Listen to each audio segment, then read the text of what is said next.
This is where the flame of liberty burns bright. This is the Jason Veely Program.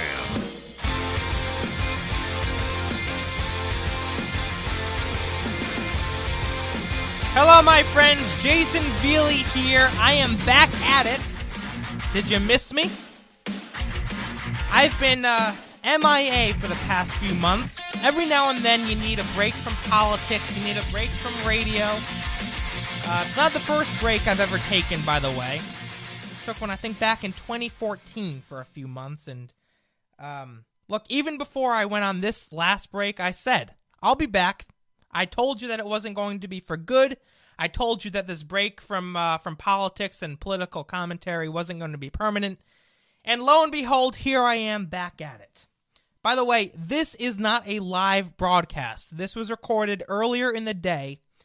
I'm in grad school now. I got a lot of things going on. And so for the time being, live shows just aren't practical. That being said, there is no longer a call-in number, hence why I didn't say a number in the introduction like I usually do. Instead, if you want to get in touch with me, here's the best way to do it. JasonVeelyRadio@gmail.com. That's JAYSONVELEY radio@gmail.com. Again, folks, that's the best way. If you have questions, if you have comments, if you want to call me a fascist or a right-wing bigot, whatever, just email me, and maybe I'll even respond to you on the air. Who knows? But JasonVeelyRadio@gmail.com. That's the best way to get in touch with me for the time being.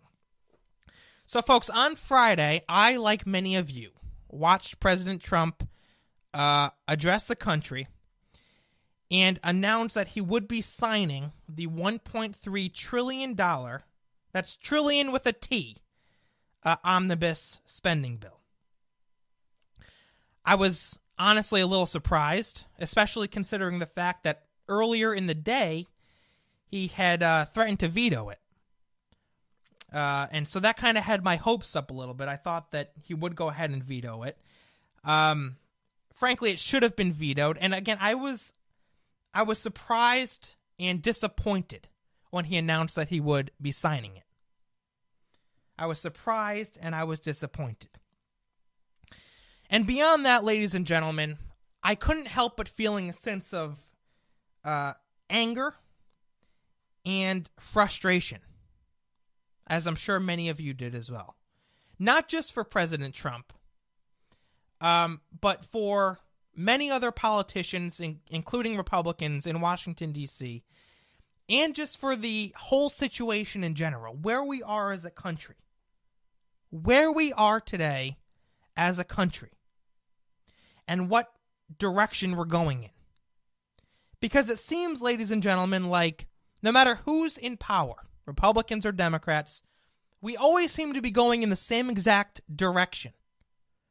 The direction doesn't really change. It might change a little bit, but really it's we're going down the path of bigger government. We're going down the path of more spending and less liberty. That's the path we're going down.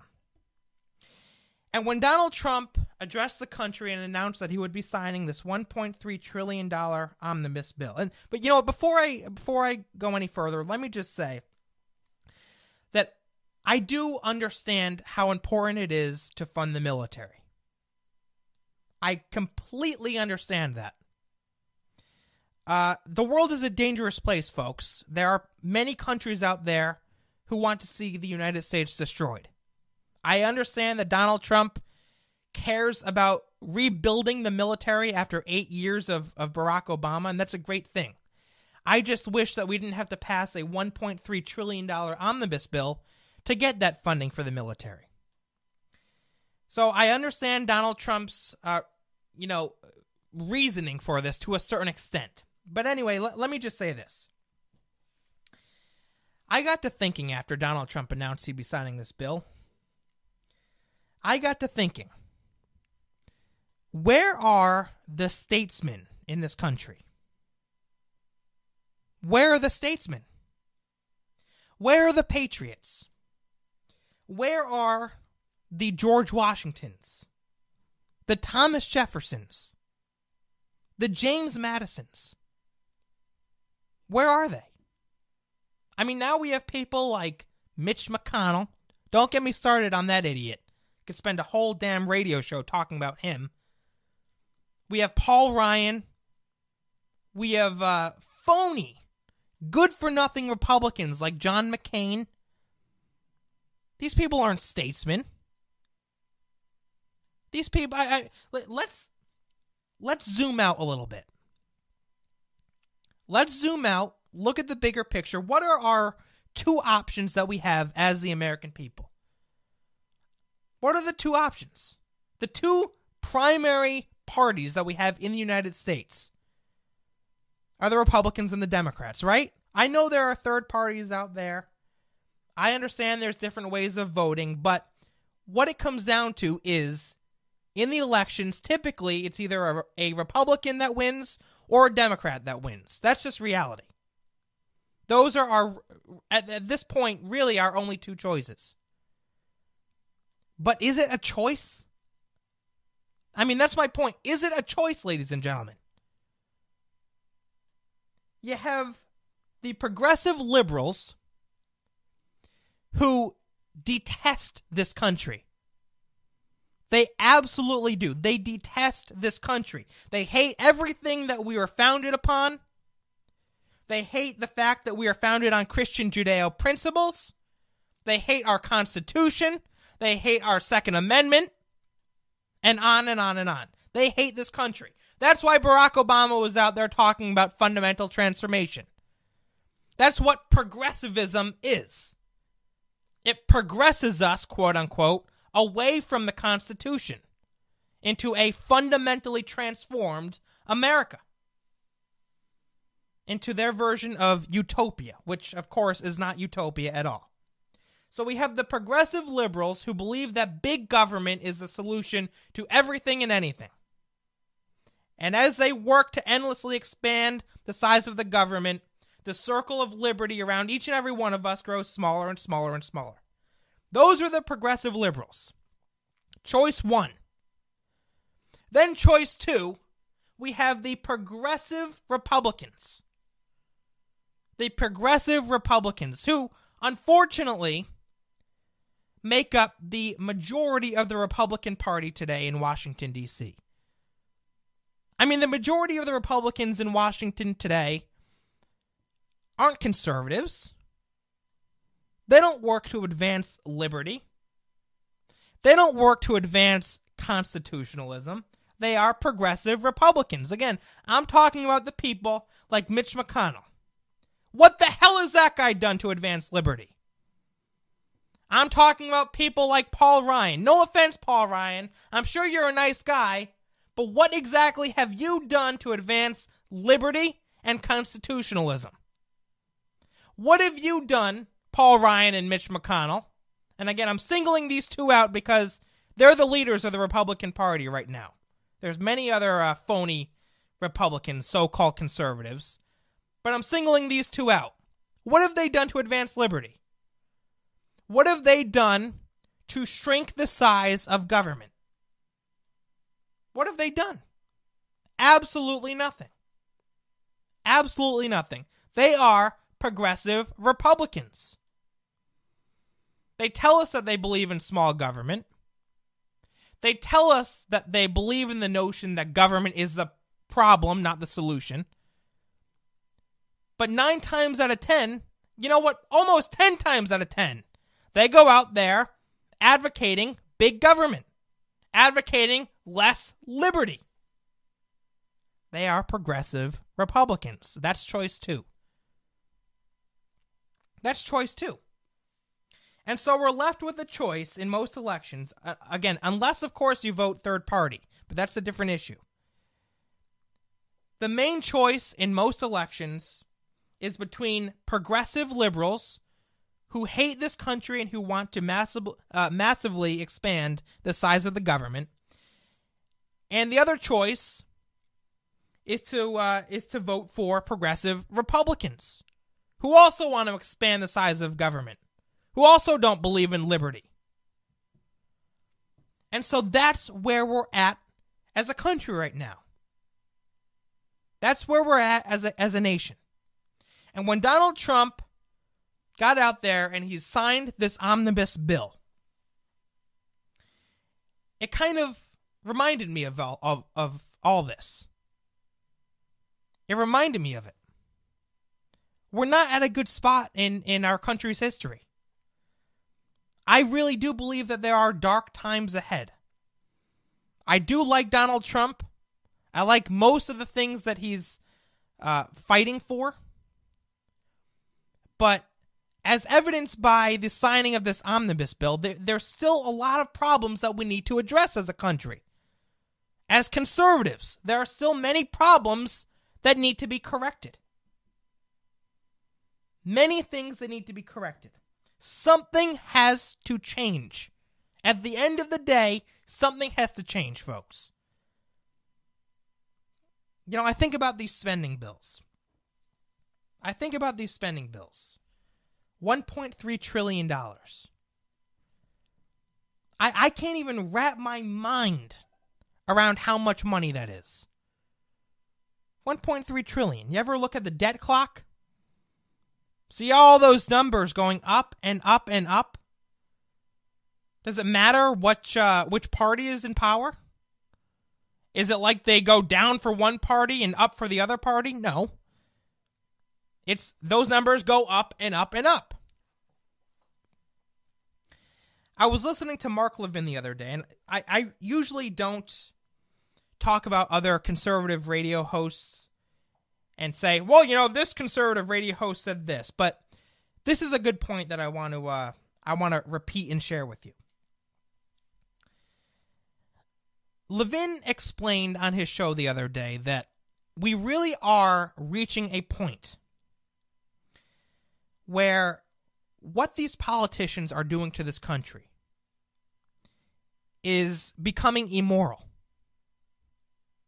It's becoming immoral.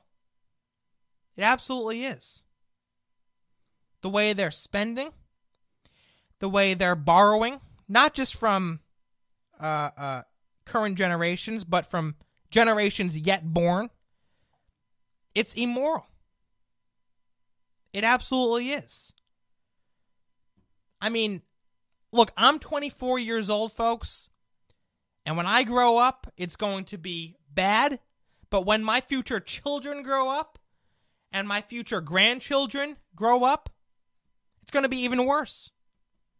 It's going to be even worse. They are going to be enslaved under piles and piles of debt. And by that point, ladies and gentlemen, people like Chuck Schumer and Nancy Pelosi and Mitch McConnell and Paul Ryan, they'll be long gone. They'll be long gone. And if you ask me, I think that's why they really don't see anything wrong with spending the way they do.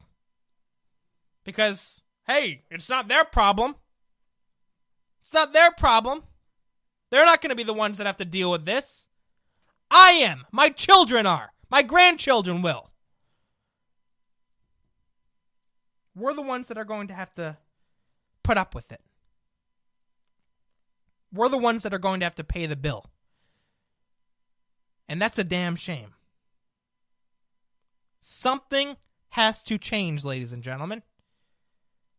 Because time and time again, we're faced... Look, I know I say it's choice one or choice two. It's really just the choice. I mean, it's big government 100% of the time or 95% big government. That's what it is.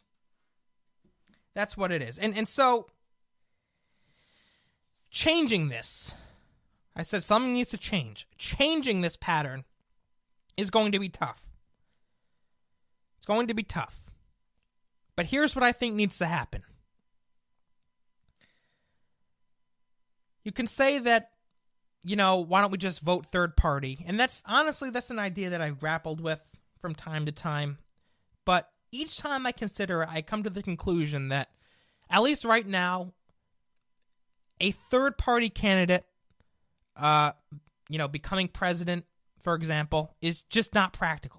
It's going to be a Republican or Democrat. So based on that unfortunate reality, Here's what I've come up with. It's not the first time I've said this, by the way. We need a new Republican Party. We need a new Republican Party.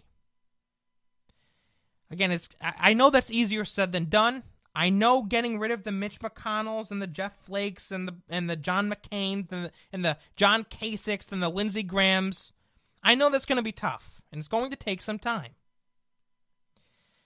But I'm saying, as conservatives, as liberty-loving individuals who want to save this country, not just for ourselves, but for future generations, our main focus right now should be on reforming the Republican Party. Reforming the Republican Party. To get it off this track of big government, of massive spending, and back on the track of liberty, conservatism, and constitutionalism. That's what needs to happen.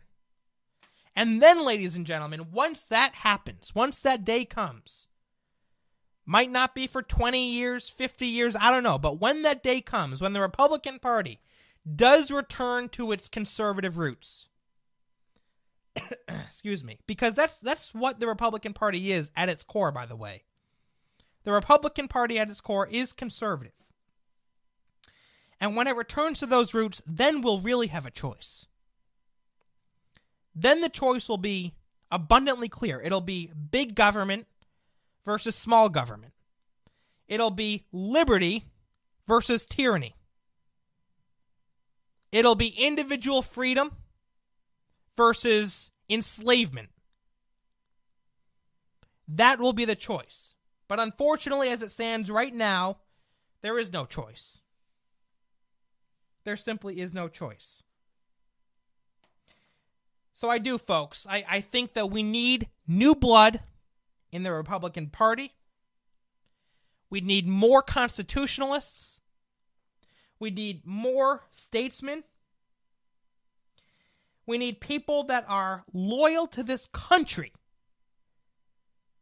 not to lobbyists or to the mainstream media. We need patriots in the Republican Party. There's not enough of them. There's just not enough. I'll be right back.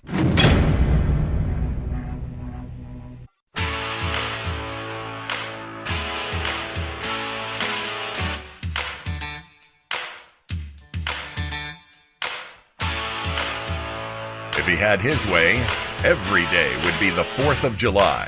This is the Jason Veely Program.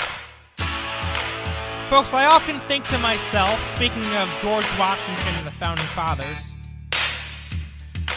what would they think of where our country is at right now if they were alive today?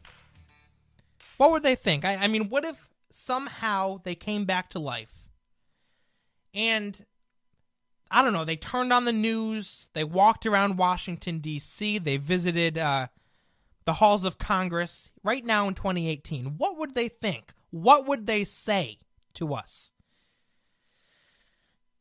And honestly, this is a question that I find myself coming back to time and time again. And to be honest, folks, I think that they would be disappointed. I think that they would be disappointed. Not just with the liberal Democrats, but with the Republicans as well.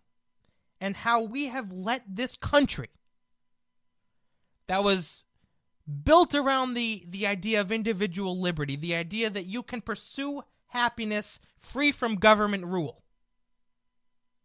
We have let the experiment start to die. It might not be dead yet. But ladies and gentlemen, make no mistake. It's getting up on its deathbed.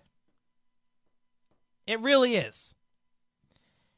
And again, this is coming from somebody who really does support the presidency of Donald Trump. I'm not bashing Trump. I'm not saying that he's tearing our country down. I'm looking at the bigger picture here. I'm looking at the bigger picture. Things just are not changing. Things aren't changing. And again, when I watched that omnibus spending bill go through on Friday, $1.3 trillion, it reminded me of that. Things aren't changing. I think a lot of patriots out there, conservatives, liberty-loving individuals, are infuriated with how things are being run. And rightly so. I mean, we control Washington, D.C. You'd think that the Democrats control Washington, D.C. You really would. We need constitutionalists. I can't say it enough. We need statesmen. We need constitutionalists. We need patriots in Washington, D.C., in the Republican Party. And frankly, folks, this is a point that I wish President Trump would help us hammer home more often. I know he's doing 50,000 things. I know he's defending himself day in and day out from these vicious attacks by the left. But I wish he would help us make this case. More so than he already is. This case that something needs to change. Something needs to be done. Something needs to be done. And in my opinion, by him signing this omnibus bill and refusing to veto it, I think that he sent the exact opposite message. That big government politicians, both on the right and on the left, still win the day. Will continue to spend like drunken sailors, will continue to borrow, and will continue to enslave future generations. You'll notice I've used that word a lot tonight. Enslave. Because that's exactly what's happening. That's exactly what's happening. The way they're spending, the way they're running the government, the way they lie to us, yes, that's what's happening. And if we might be still free, you just wait 50 or 100 years.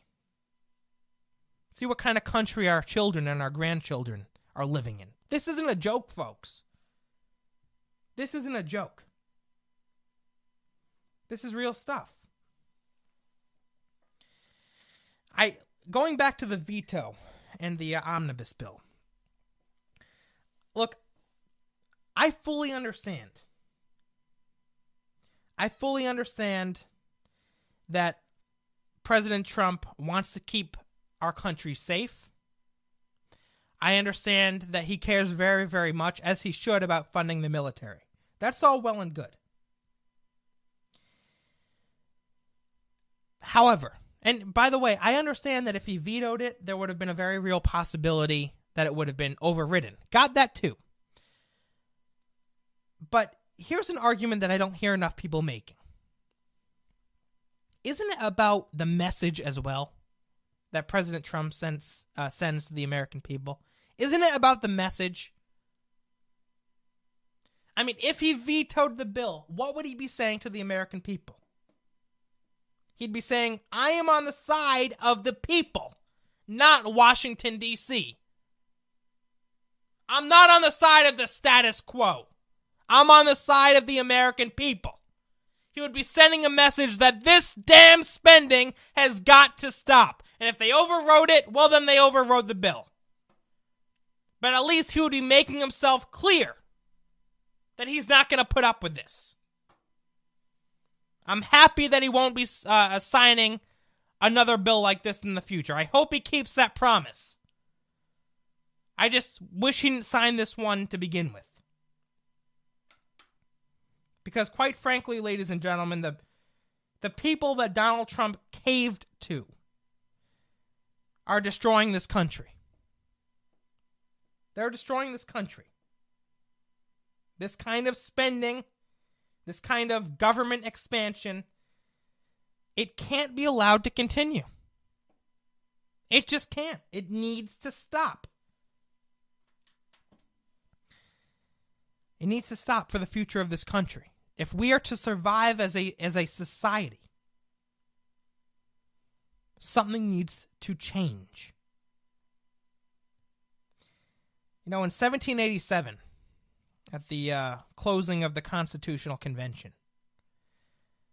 Ben Franklin was approached and asked, "What have you given us?"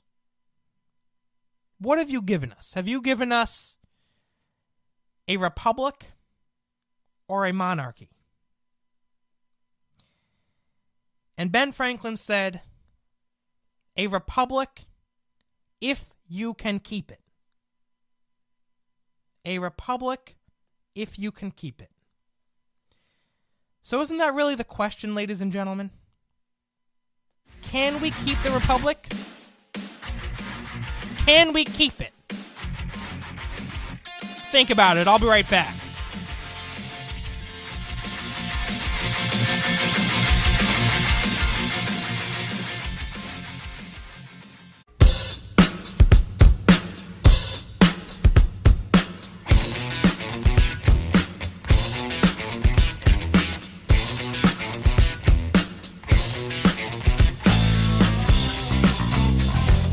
Folks, welcome back to the show. Jason Veely here.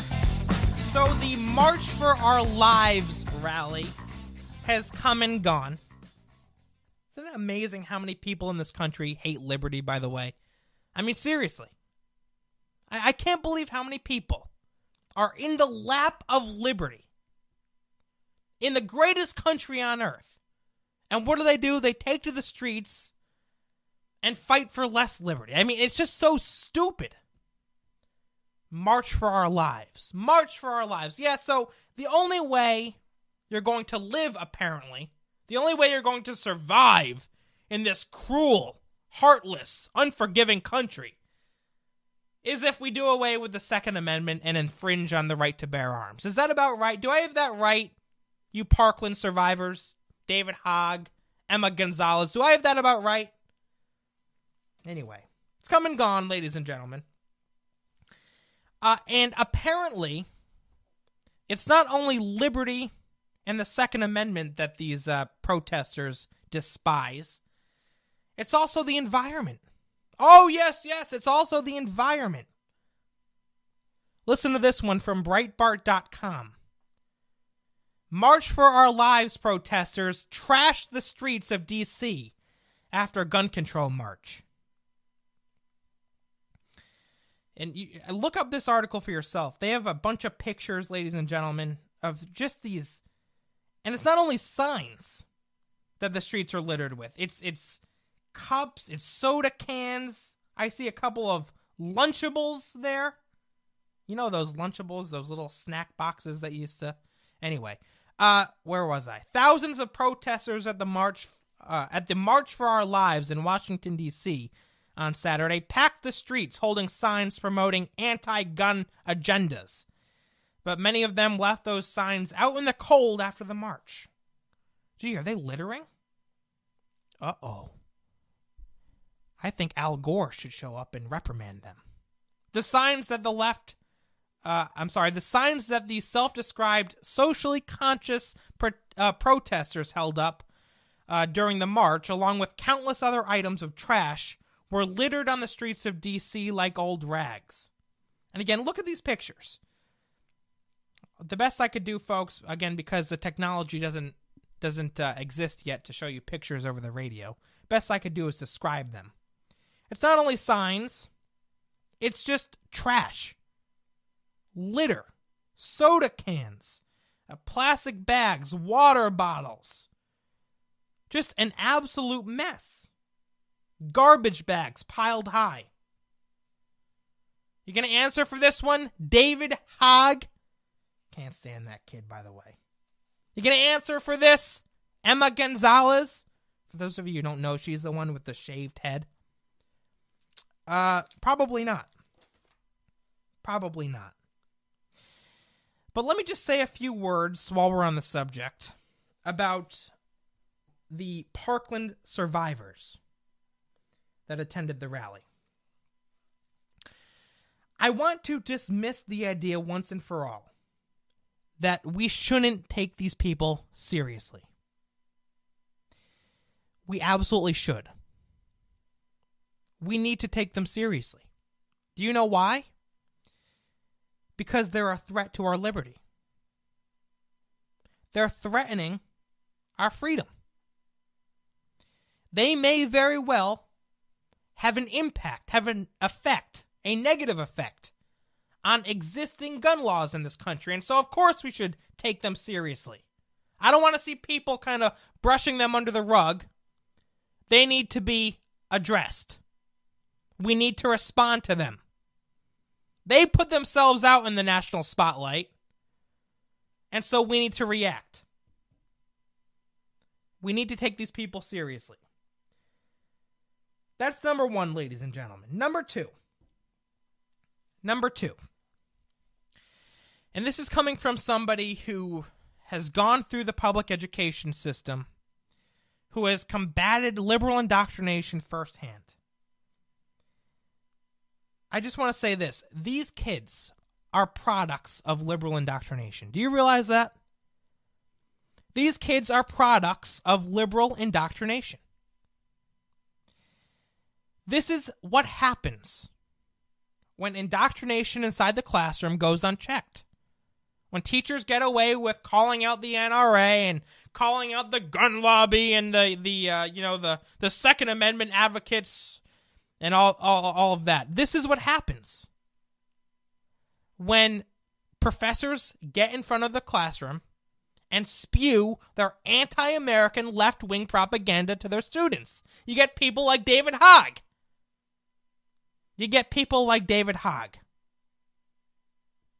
They are products of indoctrination, folks. They're products of indoctrination. And speaking of David Hogg, I have some audio that I want to play for you. I really wasn't going to do this because I can't stand this guy. Just like I really can't stand any of the others that attended this anti-gun rally. But I decided to play this audio for you of David Hogg speaking. No, not his whole speech, just a little bit. To prove a point. That they're products of indoctrination. That they don't know what they're talking about. They may be good at speaking, but they don't know what they're talking about. They are completely and utterly clueless. Here's David Hogg in his speech at the March for Our Lives rally. Listen. The cold grasp of corruption shackles the District of Columbia. Oh, yes. The winter is over. Change is here. The sun shines on a new day, and the day is ours. For the first-time voters show up 18% of the time at midterm elections. Not anymore. Yes. Now, who here is going to vote in the 2018 election? Let me just stop right there. Say something about the 2018 midterm. I think that we're in trouble, folks. I really do. I hate to admit it. And I'm sure many of you listening or watching this right now might think differently. I think we're in trouble. I think the liberals are pissed off. I think that this big anti-gun rally and how the mainstream media and the leftists pretty much used these kids as pawns, I think it's going to be very, very effective. I think we're in trouble, unless something changes. But as of right now, I'm a little worried. But that's besides the point. Let's get back to this gun expert, David Hogg. If you listen real close, you can hear the people in power shaking. Oh, yes. They've gotten used to being protective of their position, chewing the safety of inaction. By the way, people in power, does that include, or did that include Barack Obama? Does that include Nancy Pelosi? Does that include Chuck Schumer? Or are those people in power okay? I'm just curious, David Hogg. Just curious. Inaction is no longer safe, and to that we say, no more. 96 people die every day from guns in our country, yet most representatives have no public stance on guns. And to that, we say no more. We say no more. It's a little strange, don't you think? The way he's just, I mean, look, I understand that there's a certain way you got to give a good speech. David Hogg just sounds a little odd to me. I don't know, maybe it's just me. But the way he says, no more, all right? We are going to make this the voting issue. We're going to take this to every election, to every state, and every city. We're going to make sure the By the way, what's up with... Does he have a cold or something? Because after every sentence, it's, we're going to make this a voting issue. We are going to take this to every state. I mean, what's going on there? Does he need a tissue or something? Is he getting a little choked up? Need some water? I don't know what's going on. It's a little odd to me. People get in our elections to run not as politicians, but as Americans. Because this is not cutting it. When people try to suppress your vote, and there are people who stand against you because you're too young, we say no more. When politicians say that your voice doesn't matter because the NRA owns them, we say no more. We say. Not we say. We say. When politicians send their thoughts and prayers with no action, we say no more. And to those politicians supported by the NRA that allow the continued slaughter of our children and our future, I say get your resumes ready. Ooh. That's a good one-liner there, Hogg. By the way, I'm going to start calling him Hogwash. It's my new thing for him. That's a good one-liner there, Hogwash. Who wrote that one down for you? Do you understand that this entire speech was probably written by a team of like 10 or 20 writers, maybe even more than that? Do you realize that? I mean, then what they had that 8-year-old girl related to MLK. His niece, I don't know how she's related, but she got up there. She was talking, I have a dream, I'm paraphrasing, to live in a world without gun violence or something like that. Again, completely scripted. I mean, look, it really is a shame, but there's no other way to say it. These young people are being used as pawns by the left. And they're more than happy to be pawns, by the way, because, you know, they're teenagers. They love being in the national spotlight. They feel like they're standing for something. We say no more. Yeah, no more of you, David Hogg. Get out of here. I'll be right back.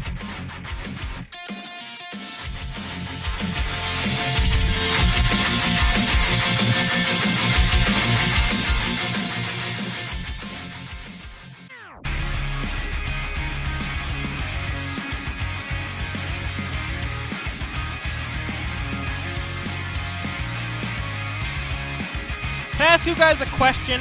Very, very serious about this one. Why does surviving a mass shooting suddenly make someone an authority figure on gun safety? Look, I'm not trying to minimize how terrifying of an experience it must have been. I can't even imagine being in that kind of a situation. But just because you go through a situation like that, does that make you some kind of gun expert? You suddenly have all the answers. You suddenly know what kind of laws need to be in place, what kind of laws we should avoid, and so on and so forth. I just don't understand it. And the only reason I say that is because we have some people out there, particularly those on the left, who are holding up this David Hogg kid and his friends. And what they say is, you know, like the word of the gospel or something. I mean, it's bizarre to me. It really is bizarre. Just because you survive a mass shooting doesn't mean you're any more informed than you were before the mass shooting. Yet these kids are held up like some kind of experts. It's just strange to me. I mean, look, folks, I am one of the biggest coffee addicts in the entire country. There's no doubt about it. I drink coffee like you wouldn't believe. Does that make me some kind of authority figure on the coffee industry? Does that give me the right to go into the coffee industry and say, no, you're doing it wrong. This is the way it should be. You should have your sales this way. You should, make your profits in this way. No, of course not. I like coffee. I drink it a lot, but that doesn't make me any smarter about the coffee industry than it did if I didn't drink coffee every day. Same goes for these kids who survived the shooting. Doesn't make them any more informed on gun policy just because they survived a mass shooting. I'm just saying. And by the way, folks, I already did invite David Hogg on my radio show. The video actually is on YouTube. And it's on its way of going viral. It has, I think, just over 3,000 views right now. And I think people would really like that, by the way, if David Hogg came on this show. I know it's recorded. It's not live, but, you know, if he ever finds some time, even just for, 5-10 minutes, come on this show, I'll get it all set up, and I'll give him a platform to speak. I know he likes being in the national spotlight, so come on this show. This show is heard by people across the country. Come on this show, tell me not only who you are, David Hogg, tell me what you stand for, and why. You know what? If he could answer this one question for me, I'd be happy. I'd be happy. I want him to explain to me how the things that he's advocating for are in compliance with the Second Amendment of the Constitution. If he could explain that one thing to me, I'd be content. He doesn't even have to come on the show. Just respond to me. Answer my question. No. He won't do that because, it's not in the CNN studios.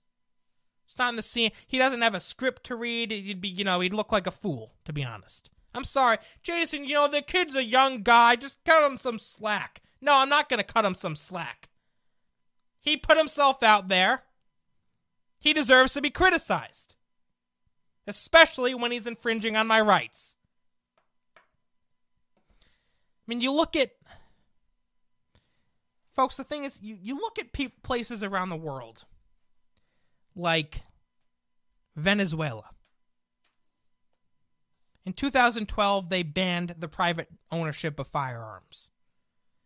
You look at places like Cuba. You look at places like North Korea.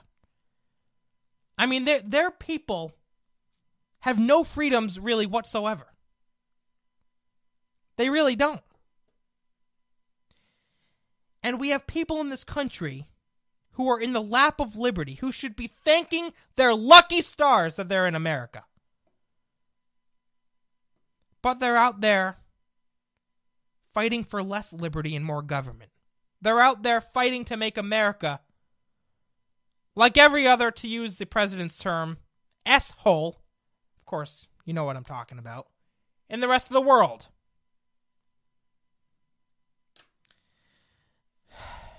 It's really sad, folks. It really is. Some of us care about liberty. Some of us care about individual freedoms. Some of us still care about small government and constitutionalism. These things are precious things, folks.